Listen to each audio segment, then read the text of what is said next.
নমস্কার। আজকে আমরা প্রাথমিক পর্যায়ের প্রথম শ্রেণীর বাচ্চাদের জন্য একটি বাংলা কর্মপত্র বা ওয়ার্কশিট নিয়ে উপস্থিত হয়েছি। চলুন শুরু করা যাক। প্রথমে 1 নম্বরে বলেছে শূন্যস্থান পূরণ করো। পাঁকে চেয়ে থাকে, তাহলে পাঁকে চেয়ে থাকে, তারপরে দুটি শূন্যস্থান আছে, উড়ে গেল, তাহলে এখানে বসবে পাকে চেয়ে থাকে বক, আর উড়ে গেল চিল, 6 হস্যি ল, চিল উড়ে গেল। এবার শূন্যস্থান ঝুপ করে মাছ রাঙা, ময়াকার 6 বয় শূন্য রয় আকার ময় আকার, মাছ রাঙা ঝুপ করে পরে পরে এসে জলে। এবার 2 নম্বরে বলেছে সাজিয়ে শব্দ গঠন করো। এখানে যে বর্ণগুলি আছে সেইগুলি দিয়ে সাজিয়ে অর্থযুক্ত শব্দ লিখতে হবে। ময় হস্যু ল সি, তালিবর্ষায় হস্যি, তাহলে এইগুলি সাজিয়ে আমি পাবো তালিবর্ষায় হস্যি ময় হস্যু ল, শিমুল। এখানে আছে বয়শূন্য রয় ওকার গয় ওকার খ, তাহলে এগুলো কি সাজিয়ে আমি পাবো গোখ্র, গয় ওকার খ রয় ওকার গোখ্র। এবার তারপরে হচ্ছে পয় আকার দন্তস্বয় হস্যু রয় হস্যি, এগুলিকে সাজিয়ে আমি পাবো সুপারি, দন্তস্বয় হস্যু পয় আকার বয়শূন্য রয় হস্যি সুপারি।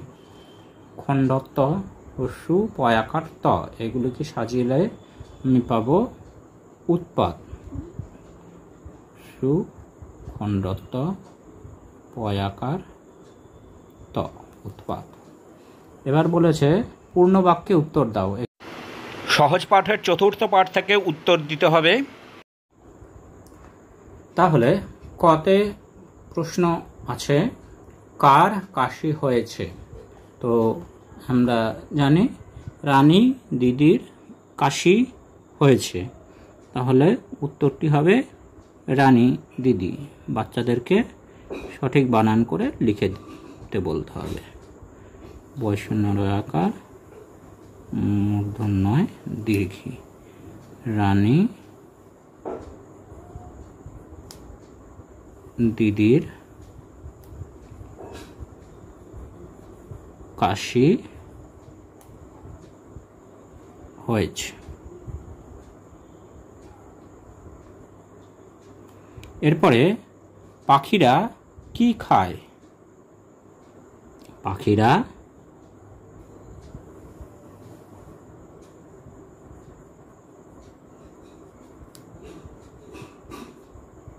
দানা খায়। পাখিকে কে জল এনে দেয়? রানী দিদি পাখিকে জল এনে দেয়, তাহলে বয়শূন্য রয় আকার নয় দীর্ঘী দয় হস্যি রানী দিদি পাখিকে জল এনে দেয়। এবার এখানে বলেছে 2টি ছক থেকে শব্দ নিয়ে বাক্য গঠন করো। এখানে 4টি শব্দ আছে, এখানে 4-5টি শব্দ আছে, এবং এই শব্দগুলির সাথে এই শব্দগুলি যে শব্দটা মিলবে সেগুলি নিয়ে শব্দ গঠন করতে হবে। শাক, শাক আঁশ ছাড়ানো, বাছা, ধোয়া, কাটা, এগুলোর মধ্যে থেকে শাক বাছা, এটি মিলছে, তাহলে এটি লিখে দিতে হবে শাক বাছা। ফল, ফল এখানে যে কটা শব্দ আছে কাটা, তাহলে ফল কাটা মিলতে পারে। তাহলে এখানে ফল কাটা। চাল, চাল ধোয়া, তাহলে যেটা মিলছে সেটা বাচ্চাদেরকে লিখে দিতে হবে। চাল ধোয়া। আর এটাই বাকি থাকলো, মাছ আঁশ ছাড়ানো। মাছ আঁশ ছাড়ানো। এইভাবে বাচ্চাদেরকে চক থেকে শব্দ গঠন শেখানো যেতে পারে। নমস্কার।